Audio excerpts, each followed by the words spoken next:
This is Hub City Insider with Wayne Risher.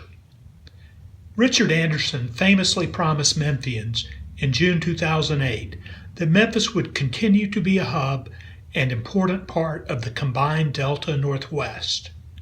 The former Northwest Airlines executive would go on to lead Delta to new heights of profitability and reliability, but the turnaround would come at the expense of smaller hubs like Memphis International Airport. Delta eliminated the Memphis hub in September 2013 after reducing the number of flights by 75% from pre-merger levels.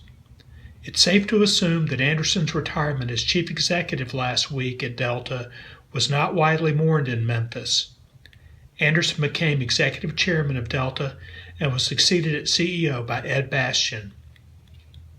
Anderson was pilloried for unkept promises when anger about air service cuts boiled over in 2012 in a Facebook group, Delta Does Memphis. Delta also figured prominently in another sad chapter, the demise of the former Pinnacle Airlines, which was downsized and moved from Memphis to Minneapolis in 2012 as a wholly owned Delta subsidiary.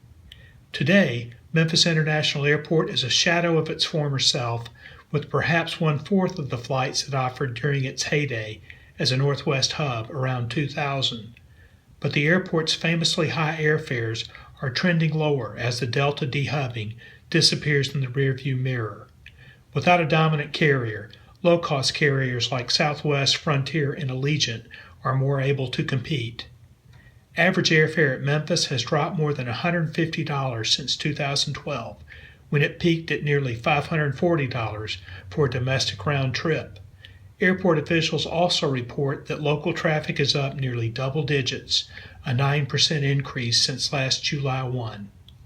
If Richard Anderson's promise had come true, Memphis might or might not still have a wide array of nonstop destinations, but who knows what those flights would cost, without low-cost carriers creating downward pressure on airfares.